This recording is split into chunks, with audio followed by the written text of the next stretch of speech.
The slap cracked across the garden like a snapped branch, and the Duke of Foxmere, who had been standing at the edge of the terrace wishing himself anywhere else on earth, turned toward the sound and saw a woman he had never met struck across the face before 200 people, and found that he was already moving before he had decided to. He had not wanted to come to the Marchmont garden party.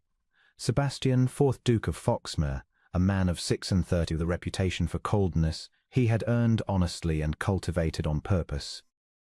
Disliked garden parties the way other men disliked toothache, as a predictable, tedious, recurring affliction to be endured with as little conversation as possible. He came to these things only when duty compelled him, spoke to as few people as he could manage, and left the instant civility permitted.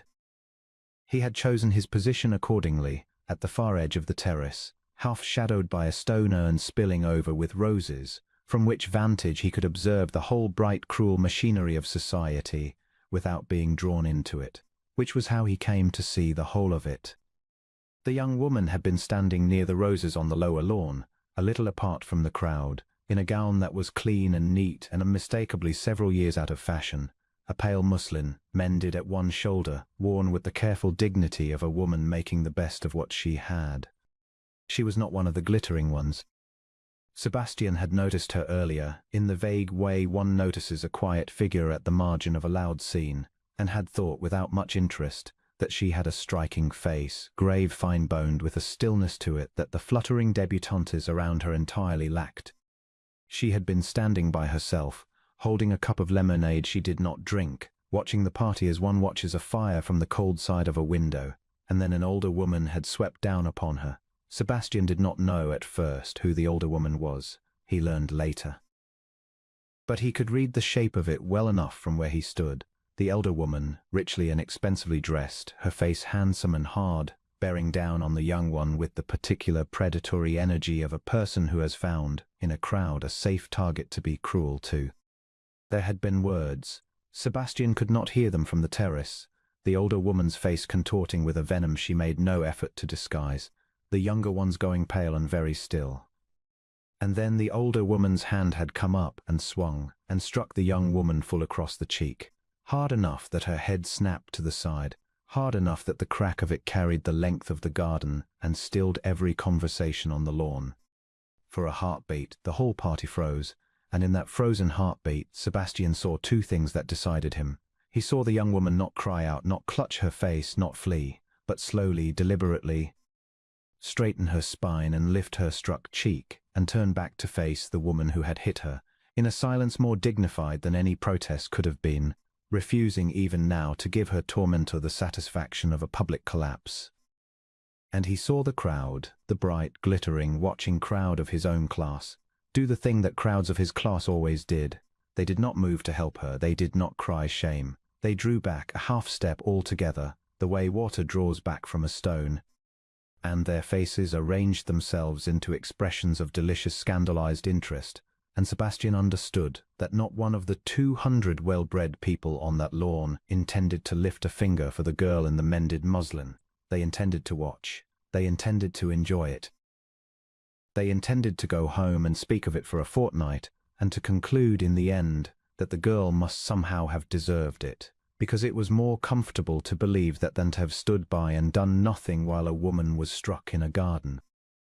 Sebastian of Foxmere was not, by temperament, a rescuer.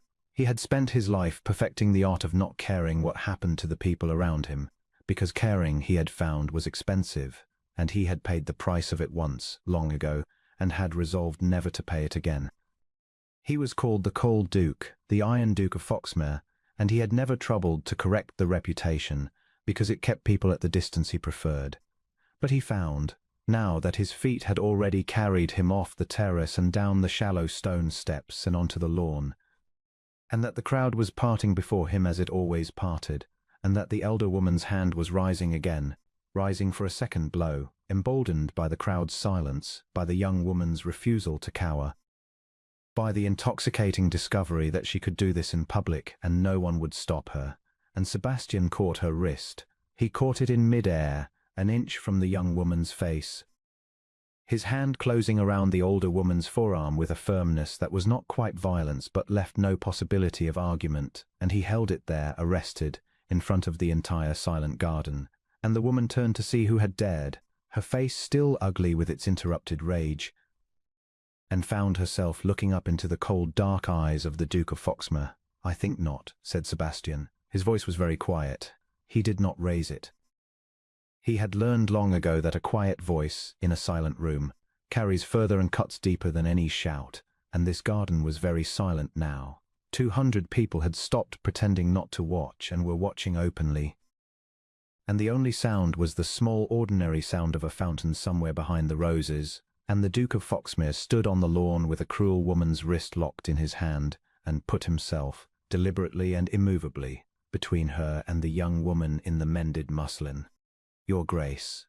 The older woman's voice came out strangled, caught between fury and the sudden terrified awareness of who held her arm. This is a family matter. You have no, I have made it my matter," said Sebastian, "by taking hold of your wrist. And I will keep hold of it until I am satisfied you have no intention of using your hand so again." He did not let go. "You struck this young woman across the face in front of 200 people. I watched you do it.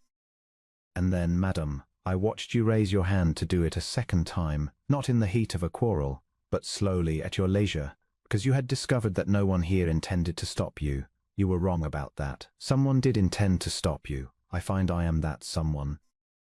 It appears to have come as a surprise to us both." He released her wrist then, flung it down, almost with a small contemptuous gesture, as one discards a thing one does not wish to hold longer than necessary, and turned his back on her entirely, which was, he knew, the deeper insult, and gave the whole of his attention to the young woman she had struck. She was staring at him, of course she was staring at him. The whole garden was staring at him, but there was in her face something more than the crowd's simple astonishment. There was a worriness so deep it was nearly its own kind of grief, the look of a person so thoroughly accustomed to cruelty that a piece of unexpected protection arrives like a thing she cannot trust, a trick, a prelude to some fresh humiliation she has not yet seen the shape of. Her struck cheek was reddening already, a livid mark blooming across the pale skin, and her dark eyes were bright with the effort of holding back tears she plainly refused to shed in front of these people, and Sebastian felt something turn over in his chest that he had not felt in a very long time, and had believed himself safely rid of. He did not touch her.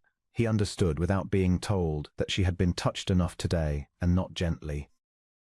Instead, he stood close and lowered his voice so that it was meant for her alone, though the nearest of the watching crowd could still hear, and he said her name. "Elena," he said.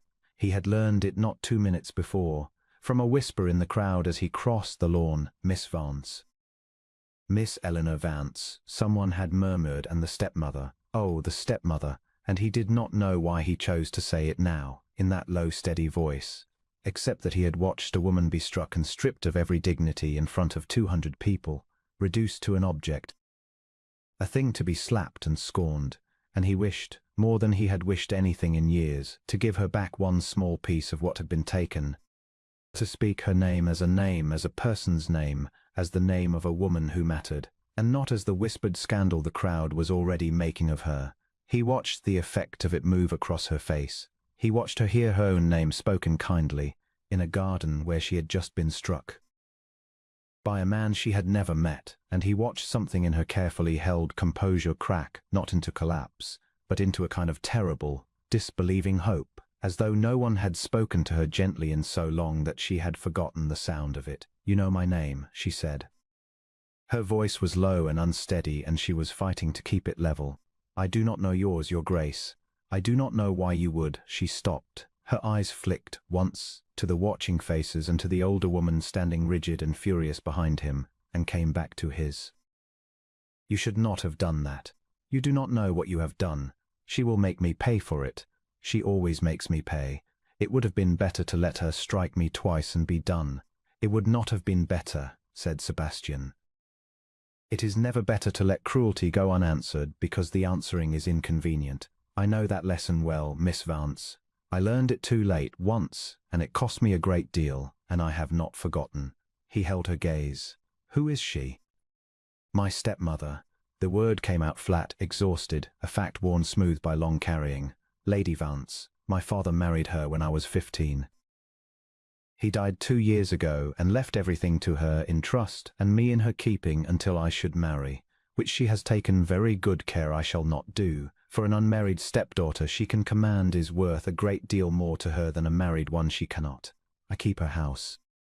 I mind her comforts, and when she is displeased or bored or simply wishes to remind me of my place she does that. Eleanor lifted a chin the smallest degree, the same gesture he had seen when she turned to face the second blow. I have learned to bear it. I did not ask you to interfere, Your Grace, though it was kind.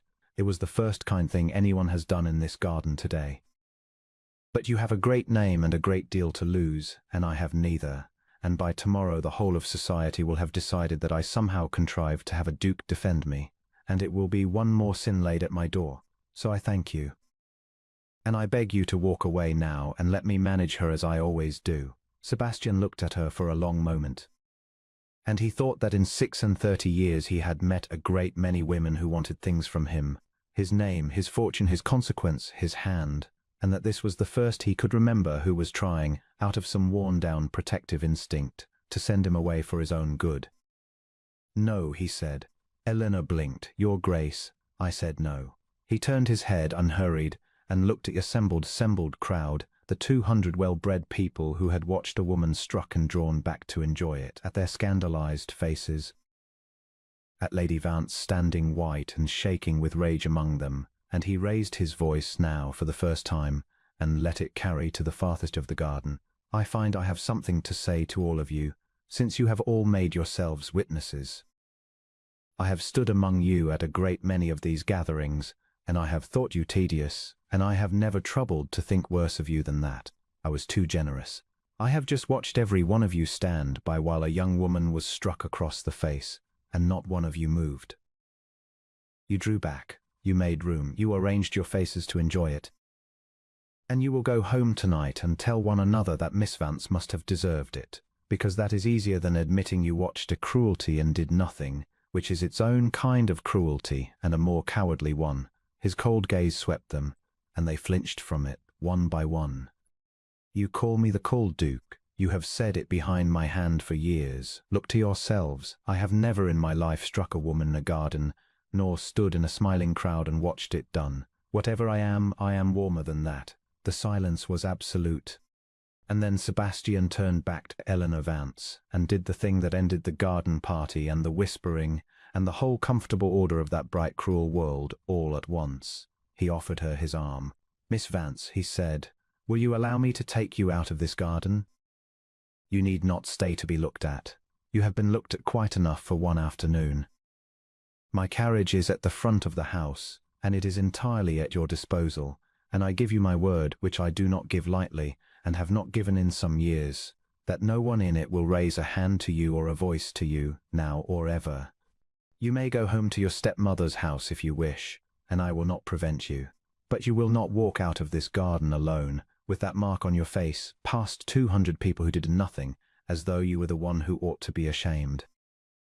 You will walk out on the arm of the Duke of Foxmere, with your head up, and let every one of them wonder for the rest of their lives what it was they failed to see in you. Eleanor Vance looked at the offered arm as though it were a door in a wall she had spent her whole life believing was solid. Behind them, Lady Vance found her voice. Eleanor. It cracked out like a whip, the voice of a woman accustomed to instant obedience, sensing her authority slipping and grabbing after it. You will not. You will come here to me this instant. You forget yourself. You forget what you are. His Grace is amusing himself at your expense. Do you imagine a duke means anything by taking notice of a girl like you? He will set you down before the week is out, and it will be I who am left to deal with the scandal. Come here. Come here at once, or I promise you, you will regret this to the end of your days. It was, Sebastian would reflect afterward, exactly the wrong thing for the woman to have said. He watched it land. He watched Eleanor Vance hear her stepmother threaten her, in front of everyone, moments after striking her, and he watched something in the young woman's face change, watched the worn-down submission of 2 years of tyranny meet, for the first time, an alternative hand held out, a door in the wall, and he watched her decide. She put her hand on his arm. Her fingers were cold, and they trembled, and Sebastian covered them briefly with his own free hand, steadying them, and felt her draw breath as though she had not breathed properly in a long while. "No," Eleanor said to her stepmother, and though her voice shook, it did not fail. "I do not think I shall regret it. I have regretted staying silent for 2 years. I have never once regretted the small handful of times I found the courage to speak. And I find I have a little courage left today, after all, enough, at least, to walk out of a garden on my own 2 feet, on the arm of a man who was kind to me when no one else would be. You may deal with the scandal, madam. You made it. You made it in front of everyone, with your own hand. I am only walking away from it." And she walked on the Duke's arm, up the shallow stone steps and across the terrace and into the great house, through a silent staring parting crowd, with her struck cheek still red and her chin held high. And Sebastian matched his stride to hers and looked at no one, and behind them Lady Vance stood alone on the lawn in the wreckage of her own cruelty, having struck a girl in a garden and lost her, in the space of 5 minutes, to a duke. They did not speak until they were in the carriage and the horses had started forward, and the great house with its staring windows had begun to slide away behind them, and then Eleanor Vance, who had held herself so rigidly upright through the whole long walk, who had not wept in the garden or on the terrace or in the hall, put her face in her cold, trembling hands and wept at last, silently, exhaustedly, the deep, dry, then flooding weeping of a person who has held something back for far too long. And Sebastian sat across from her and did not touch her, and did not tell her to stop, but only waited and let her have it, and thought that whoever Eleanor Vance had been before father died, she had spent 2 years being ground down into someone who did not permit herself to cry where anyone could see, and that this, more than the slap, was the true measure of the cruelty done to her. When she had finished, she wiped her face with a handkerchief he had silently offered, and she looked at him with red-rimmed eyes, and she said, "You have ruined yourself, you know, for me. A duke does not carry off a penniless stepdaughter from a garden party in front of the hall of society. By tomorrow they will be saying the most dreadful things about us both. Let them," said Sebastian. "I have been the subject of dreadful sayings before. I find I care remarkably little for the opinion of 200 people who watched you struck and did nothing. Their good opinion is not worth having, Miss Vance. I would as soon be scorned by them as praised. But you did not have to. That is what I do not understand." She twisted the handkerchief in her hands. "You do not know me. You had never seen me before this afternoon. You could have stayed on your terrace and let it happen, as everyone else did, and no one would have thought a moment the worse of you, and your life would have gone on exactly as before. Why did you not? Why would a man who is called the coldest in England cross a whole garden to catch a stranger's wrist?" Sebastian was quiet for a moment. The town slid past the carriage windows, and he found, to his own surprise, that he wished to tell her the truth. "I had a sister," Sebastian said. Eleanor went still. Her name was Charlotte.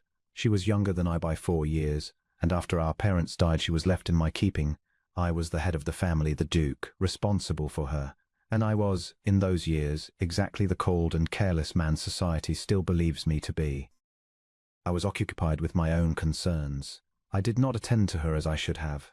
She married badly, a charming, cruel man I did not trouble to look at closely enough, because looking closely would have cost me effort, and I disliked effort, and he was unkind to her. Not at first, but steadily, and then not steadily, but constantly. And Charlotte wrote to me, once or twice, hinting at it, never quite saying it, because she was proud, as I was proud, as we were all raised to be proud, and I did not read the hints, or I chose not to, because reading them would have obliged me to act, and acting would have been inconvenient. His jaw tightened.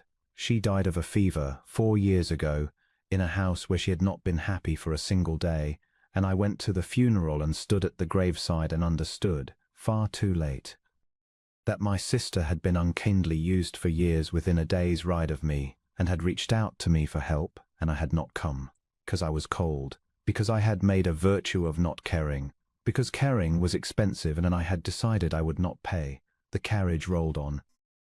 Eleanor said nothing, but her eyes had not left his face.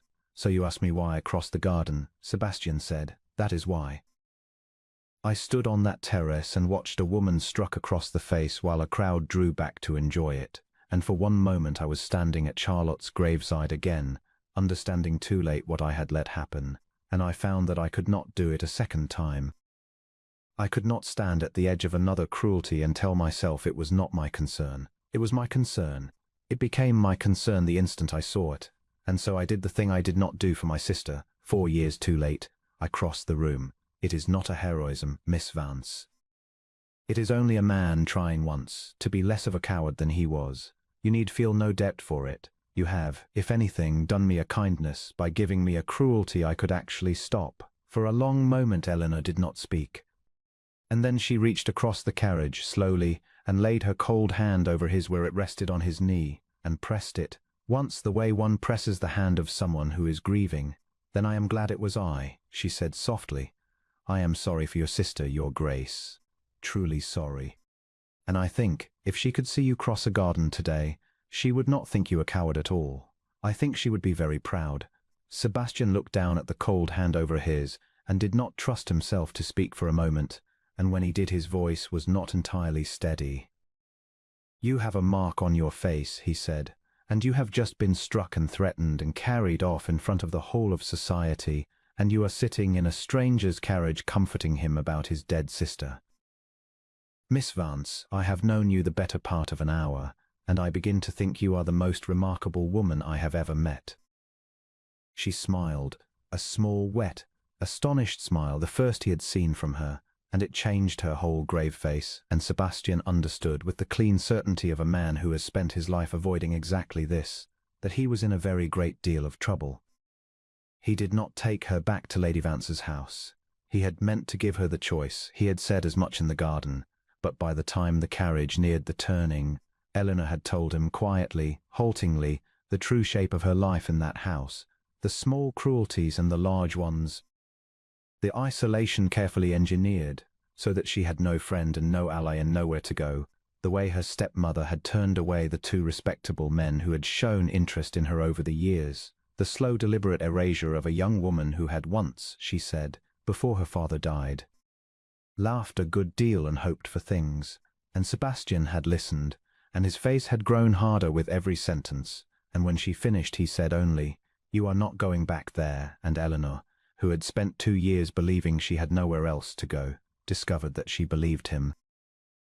He took her that evening to his aunt, the Dowager Lady Merisdale, his mother's sister, a formidable and warm-hearted old woman who kept a house in town and had despaired of her cold nephew for 2 decades, and he told the old woman the whole of it in the hall in 10 blunt sentences.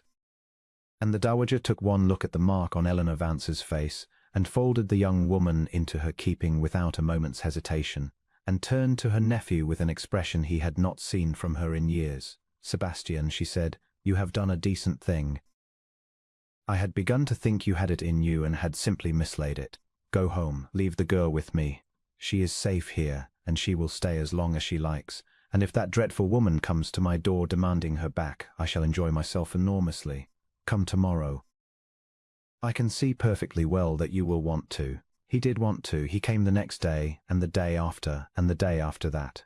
And in the weeks that followed, in the Dowager's warm, cluttered drawing-room, Sebastian of Foxmere courted Eleanor Vance, slowly, patiently, with the care of a man who understood that she had been taught by 2 hard years to distrust every kindness, and who was determined to teach her otherwise, one unhurried day at a time. He did not press her. He did not overwhelm her with gifts or grand declarations, sensing that grandeur would only frighten her. He simply came and sat with her, and talked with her, and listened to her, and let her see, day by day, that the man who had crossed the garden was not a caprice or a rescuer chasing a moment's drama, but a constant thing, a thing she could rely on, a warmth that did not flicker. And he watched Eleanor Vance come back to life. It was slow, and it was one of the great privileges of Sebastian's existence to witness it. The wariness left her face by degrees. She began to laugh, first in surprise, catching herself, glancing at him as though laughter were a thing she might be punished for, and then more freely, until the Dowager's drawing-room rang with it, until Sebastian found himself doing absurd things, telling foolish stories, purely for the pleasure of hearing the sound. The stillness that had been the stillness of a hunted creature became, instead, the stillness of a woman at peace, and the grave, fine-boned face he had noticed at the margin of a garden party bloomed, over those weeks, into something that stopped his breath. Lady Vance did not accept her defeat quietly. She was not a woman who accepted anything quietly. She came, as the Dowager had predicted and hoped, to demand her stepdaughter back, trading first on her legal guardianship, then on threats of scandal, then on a tearful performance of a wronged mother that convinced no one, and the Dowager Lady Merisdale sent her away each time with a relish that the old woman confessed, afterward, had done more for her spirits than a season of card parties. When threats failed, Lady Vance turned to society, whispering her poison in every drawing-room that would receive her, that the Vance girl had thrown herself at the Duke, that she engineered the whole scene in the garden, that a stepmother had every right to discipline an ungovernable ward, that the Duke of Foxmere had been entrapped by a scheming, penniless nobody and would rue it. But society, this once, did not swallow the poison whole, for there had been 200 witnesses in that garden, and though not one of them had lifted a finger, they had all seen exactly what happened. They had seen a cruel woman strike a silent girl and raise her hand to strike again, and a lie is difficult to maintain against 200 eyewitnesses, however much they might have preferred a more comfortable version of events. And there was something else too, that turned the tide. The Duke of Foxmere, the cold Duke, the man who had never once troubled to explain or defend himself to society, began to appear in public with Eleanor Vance on his arm, at the opera, at concerts, at the few gatherings he could be persuaded to attend, and he looked at her wherever they went, with an expression that no one who saw it could mistake, and that no story about scheming and entrapment could survive. Whatever else people said, they could not, having seen his face, believe that the Duke of Foxmere had been trapped. He had the look of a man who had chosen with his whole heart, and was glad of it. The whispering turned. Slowly, as it always did, society rearranged its sympathies to match the direction of power, and Lady Vance found the drawing-rooms that had received her growing cool, then closed. It emerged. As such things emerge, once a person has fallen out of favour, and there is no longer any advantage in protecting them, that she had mistreated her stepdaughter for years, that she had squandered a good part of the estate her husband had left in trust, that the girl she had struck in the garden had in fact kept her house and minded her comforts and endured her cruelties with a patience that shamed everyone who had known of it and said nothing. By the season's end, Lady Vance had retired from town, ostensibly for her health, in fact because there was no longer a single door in society that would open to her. She had raised her hand in a garden, in front of everyone, certain of her power and her impunity, and she had lost everything to the quiet girl she had struck and the cold Duke who had caught her wrist. Sebastian did not spare her a great deal of thought.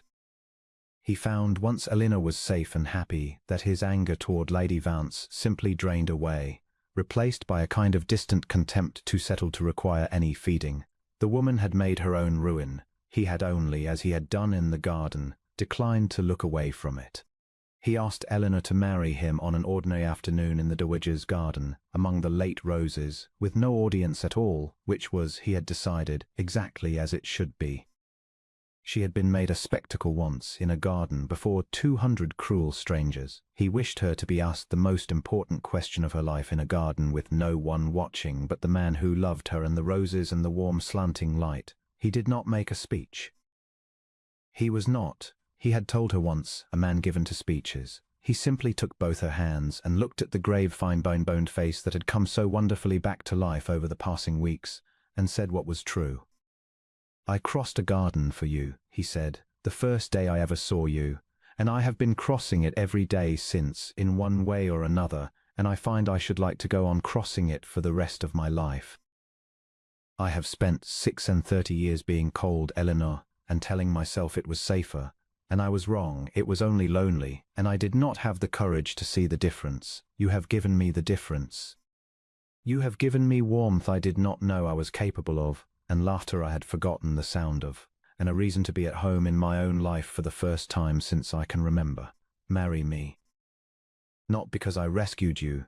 You had rescued yourself long before I arrived, in every way that matters, simply by refusing to break. Marry me because I love you, and because I believe, though I hardly dare hope it, that you might have come to love me too. Eleanor Vance, who had wept in his carriage the first day out of exhaustion and grief, wept now for an entirely different reason, and she did not try to hide it, and she did not apologize for it, which Sebastian understood to be a measure of how far she had come. I do love you, she said. I have loved you, I think, since you said my name in the garden. Do you know, no one had said my name kindly in 2 years. She never used it. I was girl, or you, or nothing at all. And you crossed a whole garden of people who despised me, and you looked at me as though I were a person, and you said my name, Eleanor, as though it meant something, as though I meant something. And I thought, whatever happens after this, whatever it costs me, I will remember to the end of my life that once, on the worst day, a stranger looked at me and knew my name. She pressed his hands. Yes, Sebastian, yes. 100 times yes. I will marry you, and I will spend the rest of my life being grateful that the coldest man in England turned out to be the warmest, and that I was the one lucky enough to find it out. They were married in the spring, quietly at Foxmere, with the Dowager Lady Merisdale weeping happily in the front pew, and a scattering of the few true friends the Duke possessed, and none of the society that had watched Eleanor struck in the garden, for Sebastian had no wish to give those people a second spectacle, and Eleanor had no wish ever to see most of them again. She wore a gown of ivory silk, and there was no mark on her face, and when she came up the aisle toward him, Sebastian thought of the girl in the mended muslin standing alone at the margin of a cruel bright party, holding a cup of lemonade she did not drink, and he thought of how nearly he had stayed on his terrace, and how nearly he had let her walk out of that garden and out of his life forever, and he felt the whole weight of his old coldness fall away from him for good. In the years that followed, the Duke and Duchess of Foxmere became known, in the drawing-rooms of the county, for a thing that scandalized society far more than any elopement could have. They were happy, openly, unfashionably, entirely happy. The cold Duke of Foxmere, who had for 2 decades held the world at arm's length, was to be found walking the grounds of his estate with his wife's hand tucked in his arm, laughing at things she said, watching her across every room they entered as though he still could not quite believe his luck. And the Duchess, the penniless stepdaughter, the girl who had been struck in a garden, proved to be exactly the woman he had glimpsed in a single afternoon, kind and steady, and quietly courageous, with a particular tenderness toward anyone overlooked or ill-used. For she had not forgotten what it was to be either. She reopened the great house's charities. She took a special care for the young women of the county who had no one to defend them. And it became known quietly that if any girl in the district were mistreated or cornered or struck, she had only to send word to Foxmere, and the Duke and Duchess would come, the one who had once been struck and the one who had once, too late, learned to cross a room. One evening in their first autumn, they walked together in the Foxmere rose garden as the light went gold and long over the hedges, and Eleanor stopped by a bush of late roses and stood a moment breathing in the scent, and Sebastian watched her, as he was always watching her, and thought that he had spent his whole life being told he had no warmth in him, and that had taken a slap in a stranger's garden to prove them all wrong. You are looking at me again, Eleanor said, without turning, a smile in her voice. I am, said Sebastian. I intend to keep doing it. I lost 4 years being too cold to look at the people who needed me. I do not mean to waste another moment not looking at you. He came to stand beside her among the roses and drew her against his side, and she leaned into him easy and unafraid, a woman entirely at home in her own life at last. Do you know what I thought that first day, when I saw you turn to face her a second time and refused to cower? I thought, there is a woman who will not break, and I was right. You never broke, Eleanor. Not in 2 years of it. All I did was give you somewhere soft to stand once the breaking was over. Eleanor turned her face up to his, in the gold and fading light, among the roses of the garden that had become the whole shape of her happiness. You did more than that, she said quietly. You caught her wrist. You stepped between us. You said my name. Do you know how long I had waited for anyone, simply to step between me and the thing that was hurting me? My whole life, I think, and no one ever did. And then you did, a man who owed me nothing, a stranger on a terrace, and you changed everything in the space of a single breath. She laid her hand against his chest. So do not tell me you only gave me somewhere to stand. You gave me back the whole of my life. And I mean to spend it, every day of it, right here, beside the warmest man in England. Sebastian of Foxmere, who had crossed a garden once and been undone by it, gathered his wife into his arms among the late roses and held her while the light went down over the hedges, and was, for the first time in his long cold life, entirely and unashamedly warm.